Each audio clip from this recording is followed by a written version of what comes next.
बोलिए। नमस्ते। नमस्ते जी। आपने बोला कि मोक्ष में लंबी अवधि होती है, हाँ जी। बहुत बड़ी। हाँ जी। तो आत्मा को मोक्ष मिलता है तो इस अवधि में क्या करता है वो? उसमें उसे कोई परमात्मा कोई काम देता है? अभी वो क्या करता है? थोड़ी देर पहले इसका उत्तर दिया था, फिर दोबारा देता हूँ, आप शायद नहीं थे उस समय। मोक्ष में काम कुछ नहीं करना है, वहां छुट्टी मनानी है, छुट्टी, हॉलीडेज। मोक्ष days are holidays, these days are working days. जो काम करना है अब कर लो, स्कूल जाओ, कॉलेज जाओ, पढ़ाई करो, बच्चे पालो, धन कमाओ, परिवार चलाओ, देश चलाओ, जो भी काम करना है अब कर सकते हैं। ये कर्म क्षेत्र है, और वो तो फल भोगने का क्षेत्र है मोक्ष। उसमें आनंद लेना है, ईश्वर का आनंद लेना है। और ब्रह्मांड यदि बना है, सृष्टि चल रही है, तो घूमो फिरो, तमाशा देखो दुनिया का, बस ये करना है और कुछ नहीं। ईश्वर का आनंद लेना, छुट्टी मनानी, काम कुछ नहीं करना। ठीक है, और कोई प्रश्न हो तो बोलिए। हाँ बोलिए, माइक दीजिए। हाँ जी। मनुष्य स्वरूप ईश्वर मनुष्य स्वरूप का अवतार ले सके नहीं? अच्छा, आपका प्रश्न है कि ईश्वर मनुष्य के रूप में अवतार लेता है या नहीं। इसका उत्तर है, वेदों में कहीं भी नहीं लिखा कि वो अवतार लेता है, ऐसा कहीं नहीं लिखा। न उसने अवतार लिया न लेगा। लोग श्री कृष्ण जी को ईश्वर का अवतार बताते हैं, हाँ या ना। श्री राम जी, श्री कृष्ण जी इनको ईश्वर का अवतार बताते हैं। ये बात ठीक नहीं है, गलत। वेद में कहीं भी नहीं लिखा। वेद में तो लिखा है ईशावास्यमिदम सर्व। ये शब्द सुने कभी? ईशावास्यमिदम सर्वम सुना है ना? तो वेद का वचन है, 40वां अध्याय, यजुर्वेद, पहला मंत्र है। ईशोपनिषद में भी है और वेद में भी है। तो इस मंत्र में बताया ईश्वर हर वस्तु में विद्यमान है, हर वस्तु में समाया हुआ है, कण कण में विद्यमान है, सर्वव्यापक है। जो वस्तु सर्वव्यापक है वो एक शरीर में पूरी आ जाएगी? नहीं आएगी ना। तो फिर कैसे अवतार लेगा? अवतार लेने की उसको जरूरत ही क्या है? बिना जरूरत के वो क्यों अवतार लेगा? अच्छा देखिए, आप चश्मा लगाते हैं? लगाते हैं ना? जब छोटे अक्षर पढ़ने हो तब लगाते हैं, और ऐसे देखना हो तो नहीं लगाते। ठीक है, चलो आपकी हमारी तो उम्र ज़्यादा हो गई, हमारी आंखें कमज़ोर हो गई, इसलिए हमको लगाना पड़ता है। बहन जी, आप लगाती है चश्मा? लगाती। और जो ये छोटा बच्चा बैठा है, ये तुम चश्मा लगाते हो? नहीं लगाता। ये क्यों नहीं लगाता? हम क्यों लगाते? हमारी आंख कमज़ोर हो गई, शक्ति कम हो गई, इसलिए हमको लगाना पड़ता है। उसकी आंख में शक्ति पूरी है, उसको चश्मे की ज़रूरत नहीं है, तो वो नहीं लगाता है। तो जिसको ज़रूरत है वो चश्मा लगाएगा, हर आदमी नहीं लगाता। जिसकी आंख ठीक है उसको चश्मे की आवश्यकता नहीं है, बिना चश्मे के वो सारे काम ठीक कर लेता है। पहले हम भी कर लेते थे, अब थोड़ी दिक्कत आ रही है तो लगाना पड़ता है। तो ईश्वर में शक्ति कम है या पूरी है? जब पूरी शक्ति है तो क्यों अवतार लेगा? हमारी शक्ति कम है, हमको शरीर चाहिए, हम हाथ का काम करते हैं, पाँव से काम करते हैं, आँख से काम करते हैं, बिना शरीर के हम काम नहीं कर सकते, हमारी शक्ति कम है, इसलिए हमको शरीर धारण करना पड़ता है। ईश्वर तो सर्वशक्तिमान है, वो ऐसी आंख नहीं यूज करता जैसी हम यूज करते हैं, प्रकृति से बनी। ऐसे हाथ, ऐसे कान ईश्वर ऐसे यूज नहीं करता। उसके पास ये सारी शक्तियां पहले से है। ईश्वर में देखने की शक्ति है, सुनने की शक्ति है, भगवान सबके कर्मों को देखता है, हाँ या ना? कौन सी आंख से देखता है? उसके पास ऐसी आंख तो है नहीं, फिर भी देखता है। अच्छा, हमारी बात ईश्वर सुनता है या नहीं सुनता है? तो उसका कान तो है नहीं, फिर कैसे सुनता है? उसके पास सुनने की शक्ति है, अपनी ओरिजिनल शक्ति है। वो अपनी शक्ति से देखता भी है, सुनता भी है, संसार को बनाता है, सबके कर्मों का हिसाब रखता है, सबके कर्मों का फल देता है। जब उसका सारा काम बिना शरीर के, बिना इंद्रियों के चल रहा है, तो वो शरीर को क्यों धारण करेगा? जैसे वो चश्मा नहीं लगाता, वो बिना चश्मे के उसका काम चल रहा है, क्योंकि उसकी शक्ति ठीक है। तो ईश्वर की शक्ति बहुत अधिक है, उसको शरीर की जरूरत नहीं है, वो बिना शक्ति के, बिना शरीर के ही सारे काम पूरे कर लेता है। देखिए, भगवान के मोटे मोटे काम बताता हूं। एक तो भगवान ने संसार को बनाया, हाँ या ना? ये आप सब मानते हैं। इतना बड़ा, अभी तो हम बात कर रहे थे अरबों खरबों गैलेक्सीज हैं, अरबों खरबों सौर मंडल हैं, जब भगवान ने इतना बड़ा संसार बनाया तो अवतार लेके बनाया या बिना अवतार के बनाया? ठीक है ना। तो एक काम उसका पूरा हो गया, बिना अवतार लिए सृष्टि बनाना, उसका काम पूरा हो गया। अब ईश्वर सबका पालन कर रहा है, सबको खाना मिलता है, चींटी से लेकर हाथी और व्हेल मछली तक सबको भोजन मिलता है, रोज मिलता है, सब प्राणी खा रहे हैं। तो ये उनके लिए भोजन कौन बनाता है? ईश्वर बनाता है। खेत खलिहान में जितनी फसल पैदा होती है भगवान ही तो बनाता है। किसान केवल बीज बोता है, थोड़ा हल चलाता है, बस, बाकी तो काम ईश्वर का है।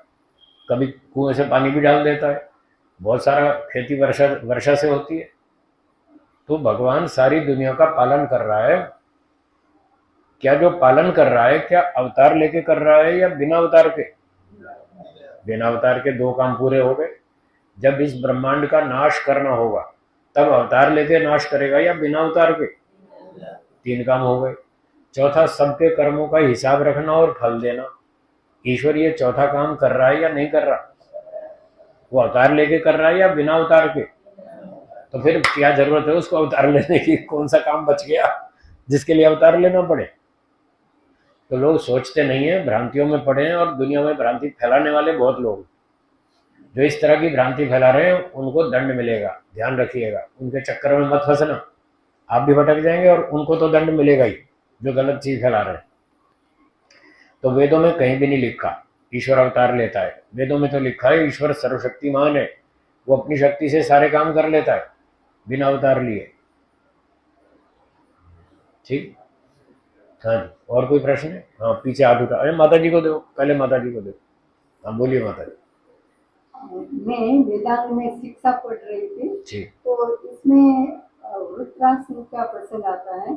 तो इसमें जो लिखा है कि जो मंत्र बोल रहे थे इसमें अंत्योदास और आदि उदास इसका फर्क हुआ, इसलिए इंद्र को मारने के बदले वृत्रासुर मर गया, दृष्टा।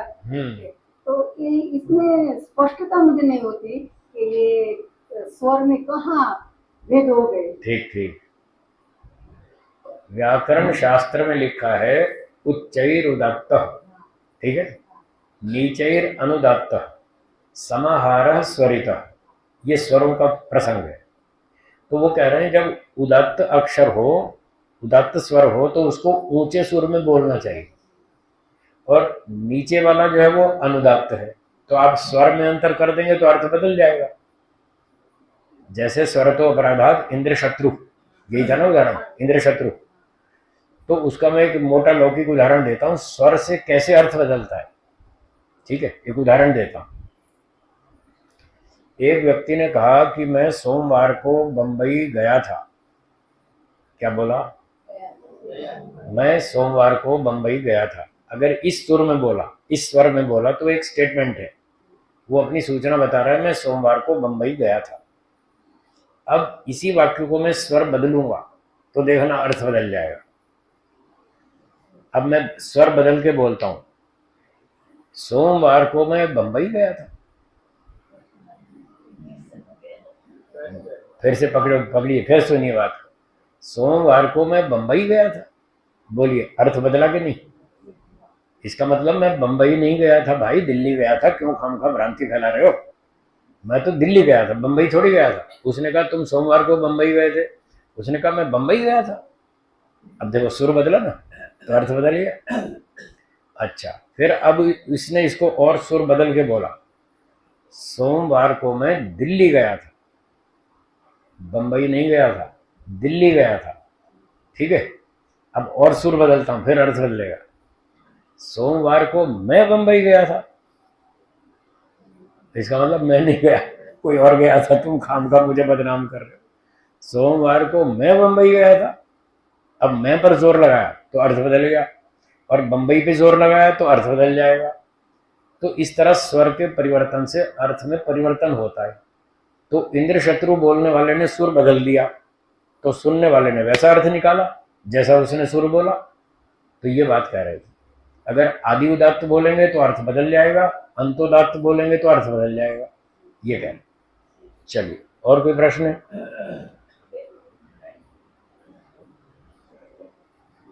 स्वामी गायत्री मंत्र में भी ऐसा ही बोलते हैं कि गायत्री मंत्र ऐसे नहीं बोले जाते, बोले कि उसमें भी जो थी मही ऐसे लंबा के बोलना चाहिए, छोटी बड़ी। तो बोले कि सब लोगों को गायत्री मंत्र की उपासना नहीं करनी चाहिए। तो एक मैं सनातन धर्म की पुस्तक पढ़ रही थी, उसमें भी ऐसा आया कि ऐसे गायत्री मंत्र नहीं पढ़ना चाहिए, तो उससे दोष लगेगा, तो भ्रांति हो जाती है, क्या करें। अच्छा, अगर आपको खाना बनाने में दाल सब्जी में नमक ज्यादा डल जाए तो खाना बनाना बंद कर देना चाहिए। तो गायत्री मंत्र बंद क्यों कर रहे हो? गलती होती है तो ठीक करो ना। आपने खाना बनाया, दाल में नमक ज्यादा डल गया, तो पता लग गया भाई गलती हो गई, तो अगली बार ठीक करो। ये थोड़ी है कि आज से खाना नहीं बनाएंगे क्योंकि हमसे गलती हो जाती है, ये कोई लॉजिक नहीं है। गलती होती है उसको ठीक करना, ना कि वो काम ही छोड़ दें, ये कोई तर्क नहीं है। तो अगर आप उच्चारण करते हैं उसमें गलती हो जाती है तो किसी विद्वान से सीख लो, भाई धी मही कैसे बोलना है। धी में ई दीर्घ है, मही का ई छोटा है, तो जो लंब दीर्घ है उसको 2 मात्रा बोलो, जो ह्रस्व है उसको 1 मात्रा बोलो, जो प्लुत है उसको 3 मात्रा बोलो। बस जो गलती है उसका सुधार करना चाहिए, न कि पाठ ही बंद कर दे। लोग परीक्षा में फेल हो जाते हैं इसलिए पढ़ाई बंद कर दो, कोई भी नहीं पढ़ेगा, ठीक है, ये तो सारे मूर्ख हो जाएंगे।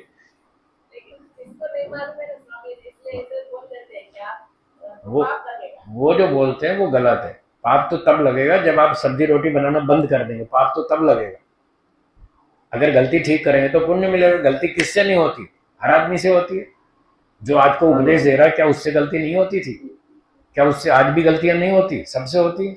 इंसान है, गलतियां होती रहती हैं, उसको ठीक करो। गलती को ठीक करना ये समझदारी है, बुद्धिमत्ता है, ना कि काम ही छोड़ देना। एक आदमी को जुकाम हो गया तो गया डॉक्टर साहब के पास कि साहब जुकाम हो गया, उसने कहा इसकी नाक काट दो। ये कोई इलाज है क्या? जुकाम का इलाज ये थोड़ी नाक काट दो। भाई जुकाम हो गया तो दवा खाओ, ठीक करो, ये मतलब थोड़ी नाक काट दो।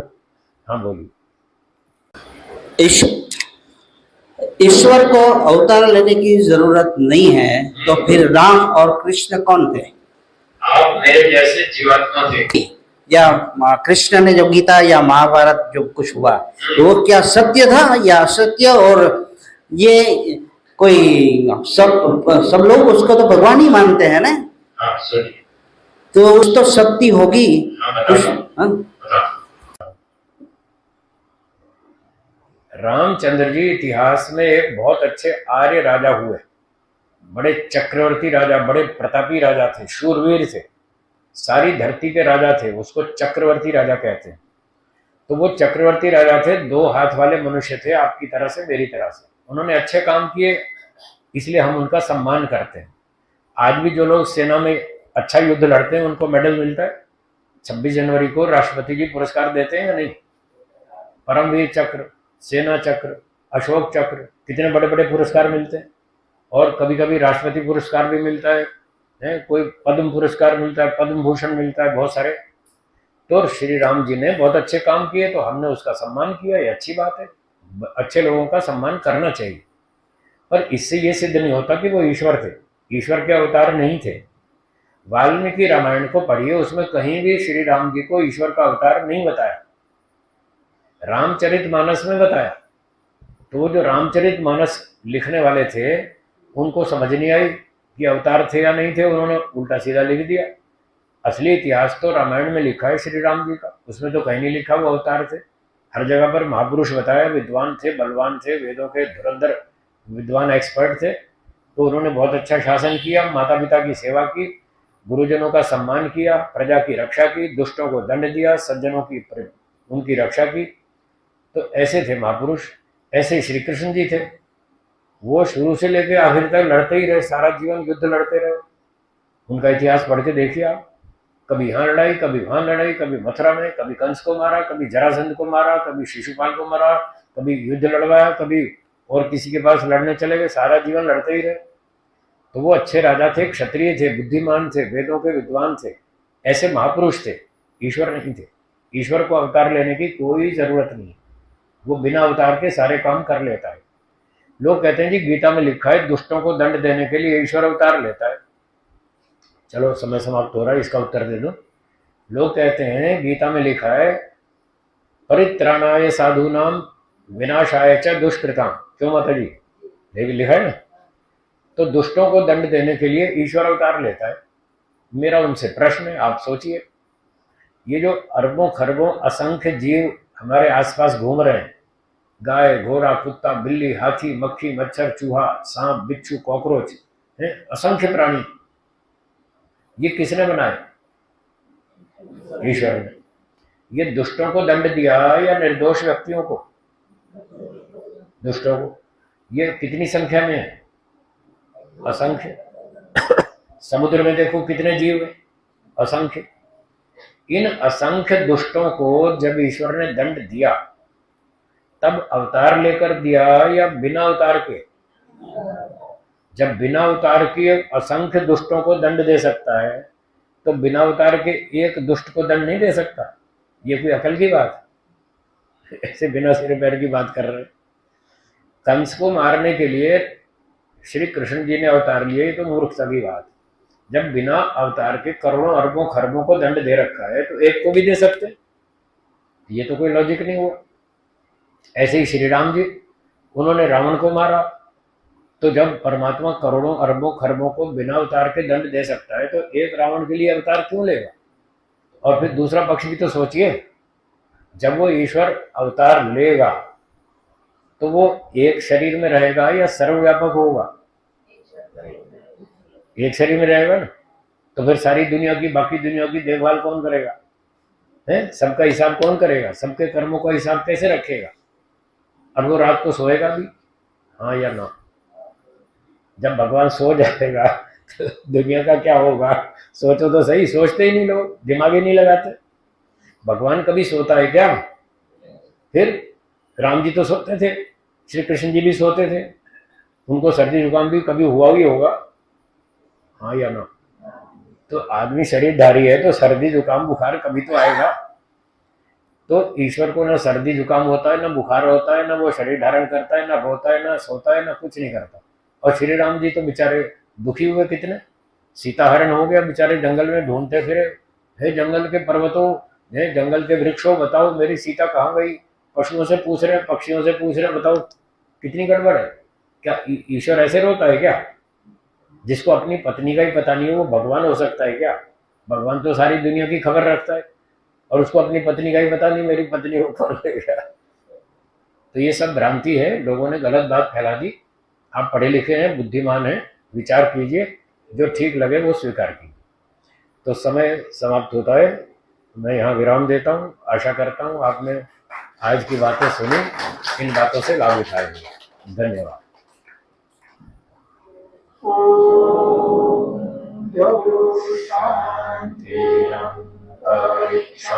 शांति पृथ्वी शांतिरोषधयः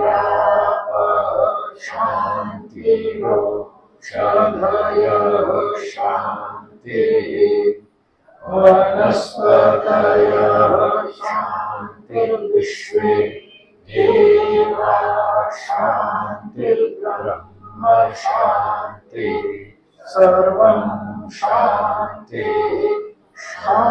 शांतिरेव शांतिः सामा शांतिरेधि। ओम शांति शांति शांति। सर्वेभ्यो नमः। सबको सावधान से